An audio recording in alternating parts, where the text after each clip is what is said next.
सबको नमस्कार। कल 20 तारीख है और केंद्र सरकार के दिशा निर्देशों के अनुसार कल से उन क्षेत्रों में जहाँ पे कोरोना का असर कम है या कोरोना नहीं है, वहाँ पे लॉकडाउन के शर्तों में थोड़ी ढील दी जा सकती है। तो हम सब लोगों को बैठ के ये सोचना है कि कल से क्या ढील दी जानी चाहिए और अगर ढील दी जानी चाहिए तो कितनी ढील दी जानी चाहिए। केंद्र सरकार का कहना है कि जो हॉटस्पॉट्स हैं और जो कंटेनमेंट जोन्स हैं उनमें ढील फ़िलहाल नहीं दी जानी चाहिए, क्योंकि वहाँ पे स्थितियाँ ख़राब हैं और अपने को कंट्रोल करने की ज़रूरत है। दिल्ली में 11 ज़िले हैं। दिल्ली के 11 ज़िले हॉटस्पॉट डिक्लेयर किए गए हैं। तो केंद्र सरकार के मुताबिक तो सभी कंटेनमेंट जोन्स में ढील नहीं दी जा सकती। हमने दिल्ली सरकार में अपनी भी असेसमेंट की। पिछले कुछ दिनों में मैंने कई एक्सपर्ट से बात की, लोगों से बात की, और उन सारी चर्चाओं का जो नतीजा निकला वो मैं आपके सामने रखना चाहता हूँ। पिछले कुछ दिनों से दिल्ली में कोरोना के केसेस में बढ़ोतरी होनी शुरू हुई है।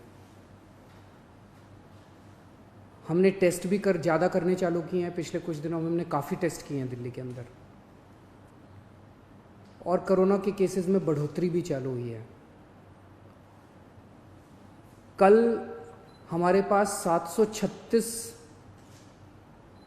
केसेस के टेस्ट की रिपोर्ट आई।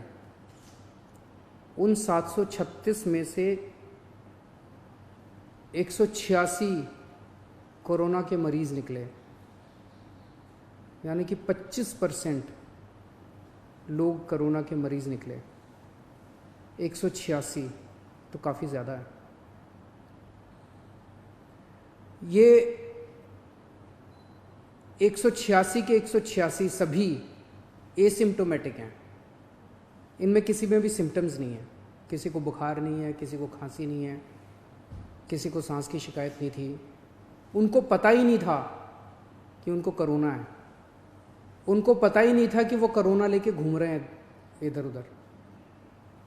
ये और भी ख़तरनाक बात है कि कोरोना फैल चुका है। बहुत सारे लोग कोरोना लेके घूम रहे हैं, और ये बीमारी ऐसी है कि किसी को पता भी नहीं चलता कि मुझे बीमारी हो गई है। कई बार सिम्टम्स नहीं आते, बीमारी हो जाती है। किसी आदमी का इम्यून सिस्टम स्ट्रांग है और वो घूमता रहता है, और पता नहीं कितने लोगों को कर देता है। तो ये 186 लोग अपनी अपनी ज़िंदगी में घूम रहे थे। इनमें एक व्यक्ति से जब हमने बात की, उसने बताया जी मैं फलाने फलाने फूड सेंटर में, हम लोगों को खाना बांटते हैं ना, दिल्ली सरकार लोगों को खाना बांटती है, पका हुआ खाना रोज़ देते हैं हम, लंच और डिनर। वो कहता है जी मैं पिछले कुछ दिनों से रोज़ सरकार के फूड सेंटर में जाके खाना बंटवाने का काम कर रहा था। आप सोचो उसने वहाँ कितने लोगों को इन्फेक्ट कर दिया होगा। तो मैंने आज ही आदेश दिए हैं उस फूड सेंटर में जितने लोग आते हैं, मैं एज्यूम कर रहा हूँ कि डेली वही लोग आते होंगे एक सेंटर में खाना खाने के लिए, उन सब की रैपिड टेस्टिंग करवाएंगे जितने भी लोग आते हैं। और दिल्ली में जितने भी हमारे फूड सेंटर्स हैं, उन सभी फूड सेंटर्स में खाना बांटने वाले सभी वॉलंटियर्स का और कर्मचारियों का हम रैपिड टेस्टिंग कराएंगे। तो इससे ये दिखता है कि दिल्ली के अंदर इस टाइम फैलना चालू हो गया है। रोज़ कंटेनमेंट जोन्स बढ़ते जा रहे हैं जहाँ पे ऑपरेशन शील्ड लागू किया जाता है।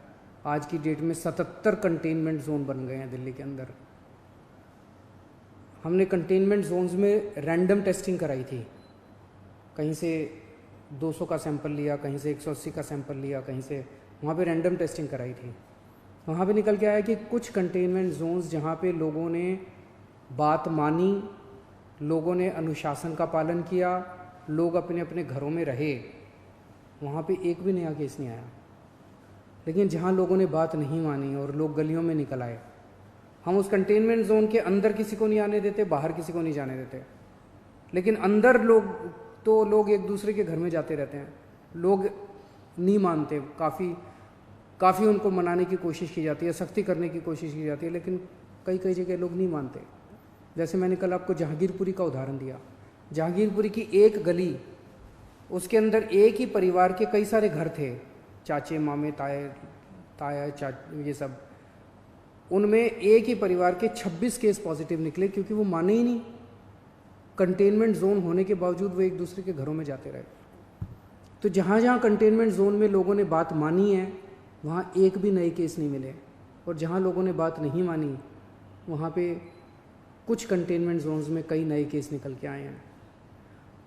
तो एक चीज़ तो ये है कि दिल्ली में कोरोना तेज़ी से फैल रहा है, पर अभी स्थिति नियंत्रण के बाहर नहीं है, स्थिति नियंत्रण में है।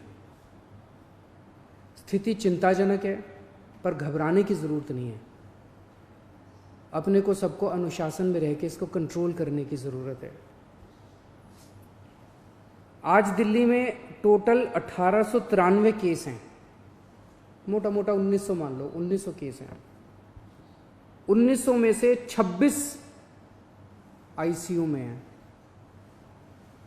और 6 वेंटिलेटर पे हैं। लगभग 43 लोगों की मौत हो चुकी है। 26 आईसीयू में, 6 वेंटिलेटर पे हैं। आप सोच के देखो कि अगर लॉकडाउन नहीं होता तो क्या होता।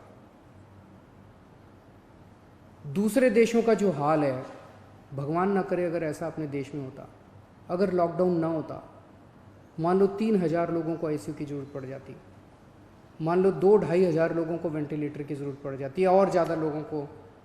इतने तो आईसीयू ही नहीं थे, इतने तो वेंटिलेटर ही नहीं है। इटली में, स्पेन में, अमेरिका में यही देखने को मिल रहा है कि आईसीयू कम पड़ गए, वेंटिलेटर कम पड़ गए, अस्पताल की व्यवस्थाएं कम पड़ गई। सड़कों के ऊपर, अस्पताल के बाहर लोग पड़े हुए हैं जिनको इलाज नहीं मिल पा रहा। अगर लॉकडाउन नहीं होता तो स्थिति ऐसी हो सकती थी। लॉकडाउन की वजह से केसेस कम हैं फिलहाल।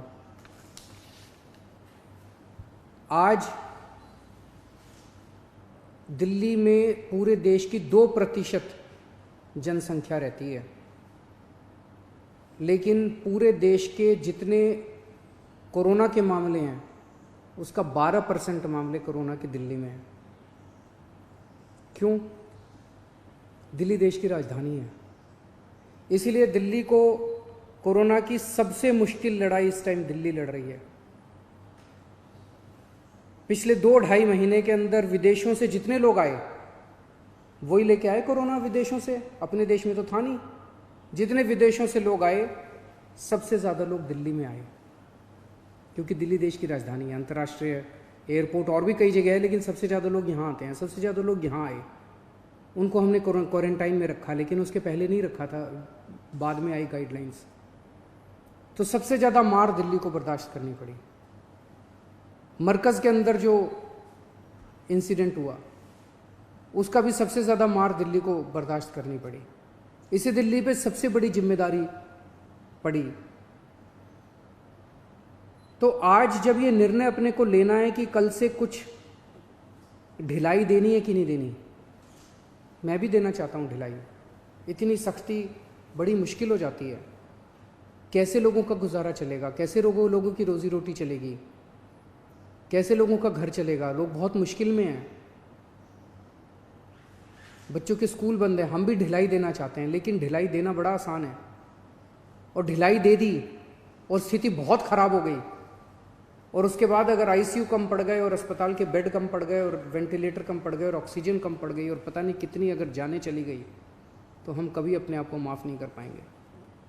इसीलिए इन सब चीज़ों को ध्यान में रखते हुए हमें लगता है अभी थोड़ा संयम बरतने की ज़रूरत है। हमने निर्णय लिया है अपने दिल्ली वासियों के ज़िंदगी का ख्याल रखते हुए, सबकी सेहत का ख्याल रखते हुए, कि फ़िलहाल लॉकडाउन की शर्तों में कोई ढिलाई नहीं दी जाएगी। 1 हफ्ते के बाद फिर से हम सारे एक्सपर्ट्स के साथ बैठ के, सबके साथ बैठ के इस पे दोबारा इसकी असेसमेंट करेंगे, और अगर ज़रूरत पड़ी तो उसके बाद ढिलाई दे सकते हैं। लेकिन फ़िलहाल दिल्ली में किसी तरह की कोई ढिलाई नहीं दी जा रही है। नमस्कार।